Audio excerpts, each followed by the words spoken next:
Kumusta kaibigan? Ang kwento nating itatampok ngayon ay ang napakagandang pelikulang The Beast.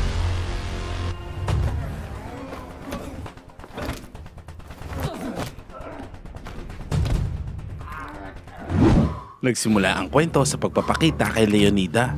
Siya ay dating kapitan ng Italian Special Forces na laging sumasabak sa mga delikadong misyon na maituturing na lubhang napakapanganib.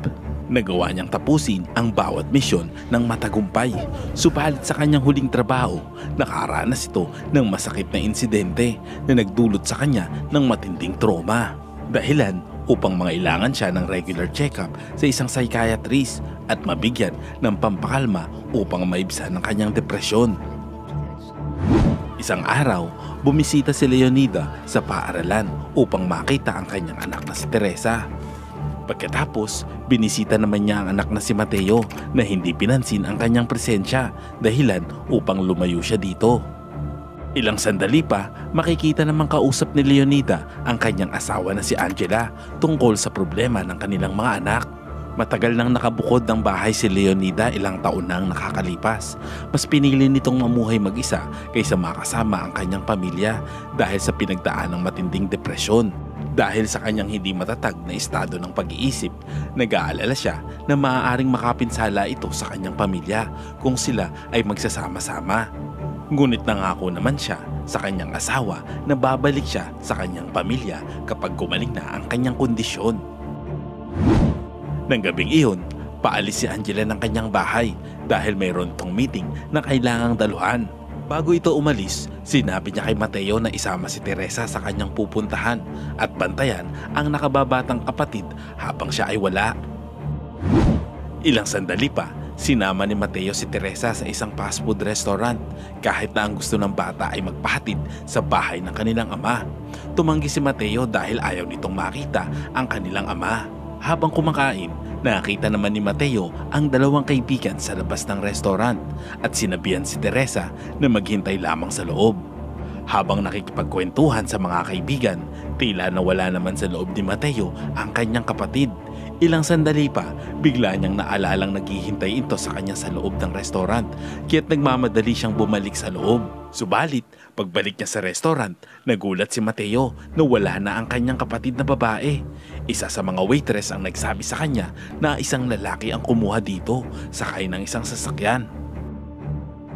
Sa kanyang pagkataranta, tinawagan niya ang kanyang ama upang sabihin na kinidnap si Teresa. Kasunod nito, inireport naman ni Mateo sa pulisya ang nangyaring pagkidnap sa kanyang nakababatang kapatid. Ilang sandali pa, agad na dumating si Leon sa restaurant na lubos na nag-aalala sa bunsong anak. Kasunod nito, ang mga pulis na pinamumunuan ni Detective Simon. Sinabi nito kay Leon na pinakilos na niya ang kanyang mga tauhan upang hanapin si Teresa sa pamamagitan ng pagtuntun sa lahat ng mga sasakyan na naobserbahan sa paligid sa oras ng insidente ng pagkidnap. Agad namang nakatanggap si Detective Simon ng impormasyon mula sa kanyang mga tauhan na nakakita sila ng isang kahinahinalang jeep na mabilis na tumakbo sa kalagitnaan ng daan. Inutusan naman ng detective ang iba pa niyang mga tauhan na tumulong sa paghahanap sa nasabing jeep. Samantala, napagpasyahan naman ni Leon na nakawin ang kotse ni Simon upang habulin ang kidnapper at iligtas ang kanyang anak na babae. Dahil sa desperasyon, tinakas nito ang police mobile at ginamit ang police radio upang matukoy ang lokasyon ng kidnapper. Nagawa namang makapag-shortcut ni Leon at maabutan ang kotse ng mga kidnapper. Sinubukan niyang dikitan ang jeep, ngunit hindi siya nagtagumpay, dahilan upang mas lalo pa itong umandar ng mas mabilis. Samantala, ang balita ng pagkidnap sa kanyang anak na babae ay labis na ikinagulat ni Angela.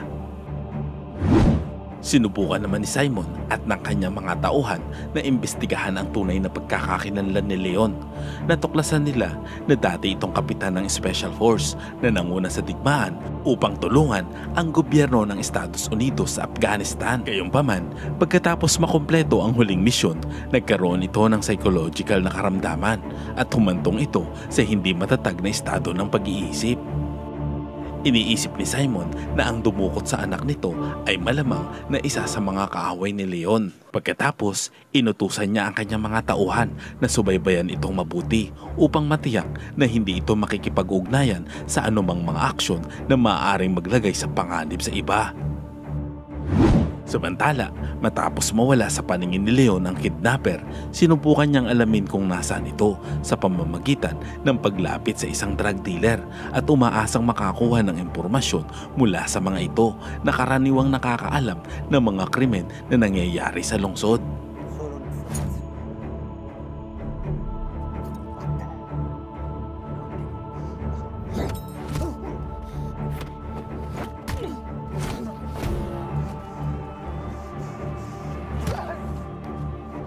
Matapos mapabagsak ang ilan sa mga nagbebenta ng droga sa isang gasolinahan at nakakuha ng impormasyon mula sa kanila, pumunta naman si Leon sa isang nightclub upang makipagkita muli sa isa pang drug dealer. Pagdating doon, nakita ni Leon ang isang babae na may kausap sa telepono at narinig na pinag-uusapan ng mga ito ang isang maliit na batang babae.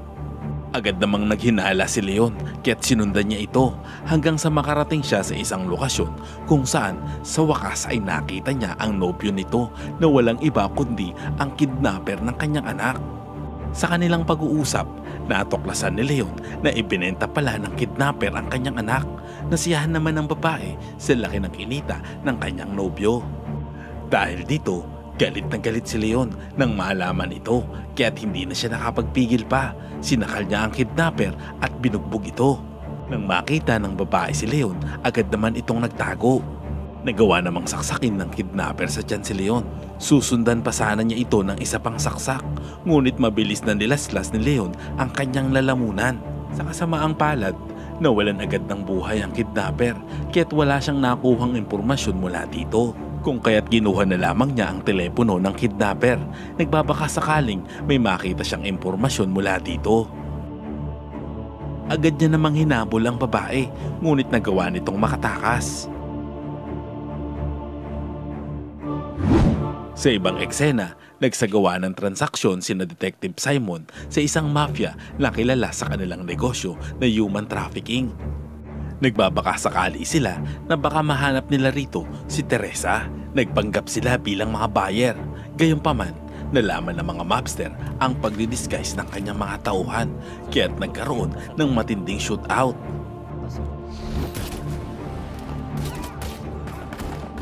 Sa ibang lugar, binisita ni Leon ang isang dating kaibigan para tulungan siyang maghanap ng impormasyon tungkol sa pagkidnap ng kanyang anak. Nang makausap niya ito, naalala ni Leon ang kanyang huling misyon. Pakiramdam niya ay nagkasala siya at pananagutan niya ang pagkamatay ng lahat ng kanyang mga tauhan. Nakokonsensya at nasasaktan pa rin siya sa pagkamatay ng kanyang mga tauhan. Sinabi naman ng kanyang kaibigan na hindi niya kasalanan ang nangyari dahil alam nito na lubhang mapanganib ang bawat misyon na kanilang kinakaharap. Samantala, pagkatapos niyang malaman kung sino ang may hawak sa kanyang anak, nagmamadali niyang pinuntahan ito sa kanilang hideout. Sa kanyang pagdating, habang lihim na nakamasid sa di kalayuan, nakita niya si Mozart, isang notorious crime lord na involved sa human trafficking business. Bihag nito ang babaeng kidnapper habang makikitang galit na galit ito dahil sa ginawang pagkidnap sa batang si Teresa, dahilan upang makakuha sila ng atensyon sa mga pulis kung saan nagawang kalampagin ng mga ito ang kanyang negosyo at napatay ang ilan sa kanyang mga tauhan. Dahil doon ay nagpasya si Mozart na patayin ng babae dahil sa ginawa nilang gulo sa kanyang negosyo at sa kapabayaan nilang magkasintahan. Ng mga sandali namang iyon, habang dahan-dahan na pumapasok si Leon sa loob ng bahay, sa wakas ay nakita na nito ang kanyang anak. Sumenya siya dito na tumahimik at manatiling kalmado.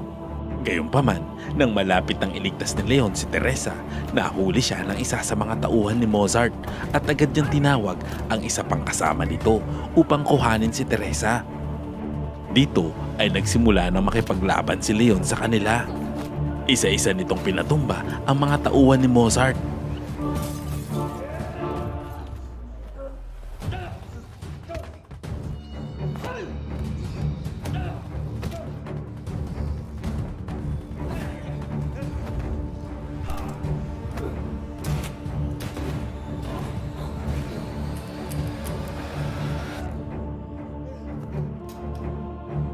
At pagkatapos mapabagsak nito ang lahat ng kanyang mga tauhan, nakaharap ni Leon ang isa sa pinakamagaling at pinakamapanganib na alipores ni Mozart. Malubha namang nasugatan si Leon pagkatapos ng mahabang labanan. Dahil sa mga sugat na natamo ni Leon at sa kanyang pagkahapo, hindi na niya nakayanan pang lumaban, dahilan upang ang kanyang katawan ay itapon sa tubig. Samantala, si Mateo na nasa police station ng mga sandaling iyon ay nanonood ng isang video recording ng pakikipag-usap ng kanyang ama sa isang military general. Sa video na iyon, ang kanyang ama ay isang respetadong special forces at kapitan ng militar. Gayunpaman, nakaranas ito ng matinding depresyon sa kanyang huling misyon at nakaranas ng trauma at naging dahilan upang kusa itong lumayo sa kanyang pamilya upang maprotektahan ang mga ito laban sa kanya. Nang matuklasan ni Mateo ang tunay na dahilan ng sadyang paglayo ng kanyang ama sa kanila, nakaramdam ng matinding pagkakasala at konsensya si Mateo sa sarili dahil matagal niyang pinaniwalaan na tunay silang iniwan ng kanyang ama.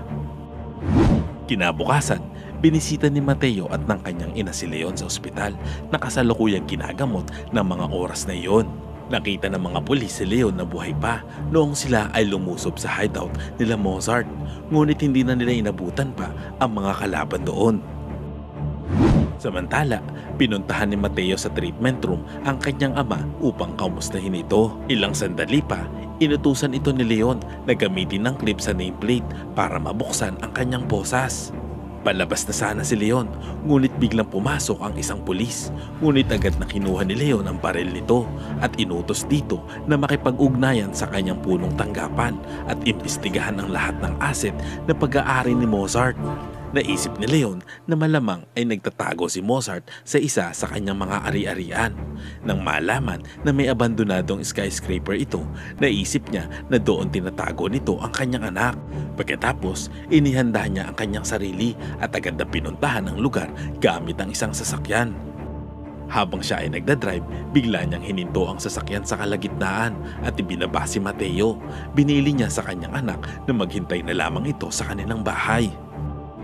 Samantala, narating naman ni Leon ang abandonadong gusali at mabilis na pinatumba ang bawat isa sa mga alipores ni Mozart. Nang mga sandaling iyon, nasa gitna ito ng isang transaksyon upang ibenta si Teresa. Naputol ang pag-uusap ng dalawa sa presensya ni Leon habang hinahabol ito ng mga tauhan ni Mozart. Pagkatapos, tinamaan ng bala ng baril si Leon at tinangka naman siyang ilaglag ni Mozart sa bubong ng gusali. Ngunit matagumpay niyang nabaliktad ang sitwasyon at ito ang nalaglag mula sa itaas ng gusali.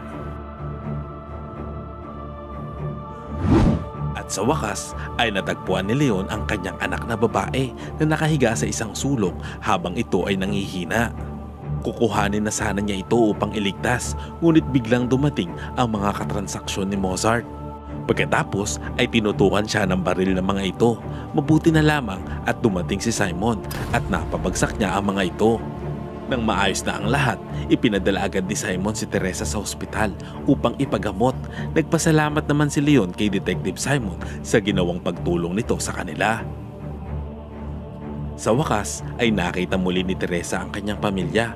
Masayang-masaya ang mga ito habang nakatingin naman sa di kalayuan si Leon. Nakaramdam siya ng kaginawahan nang makita niyang maayos na muli ang mga ito. Maya-maya, paalis na sana si Leon, ngunit tinawag siya ni Mateo. Humingi ito ng tawad sa kanyang ama at hiniling na umuwi na sa kanilang tahanan kasama sila. Gayunpaman, tumanggi si Leon at tiniyak naman sa kanyang anak na muling babalik sa kanila kapag gumanda at umayos na ang lagay ng kanyang kaisipan. Salamat kaibigan at umabot ka sa punto ng video na ito. Anong masasabi mo sa ending ng kwento? Kung nagustuhan mo ito, ay pwede ba akong makahingi ng like at pa-share na rin ang video? At pakitype na rin sa comment section ang salitang pamilya. At kung bago ka naman sa ating munting channel, ay pasubscribe naman po bilang suporta at para maipagpatuloy natin ang paghahatid ng magagandang movie recap. Panoorin mo na rin po ang buong movie pag may time ka. Sana'y nagustuhan mo kaibigan ang kwentong ating itinampok. Kung magkagayon ay baka naman pwedeng pakilike ang video ito at pasubscribe na rin sa aking channel. Kung hindi mo naman ito nagustuhan ay pwede mong pindutin ang dislike button ng 2 beses para makasigurado ka.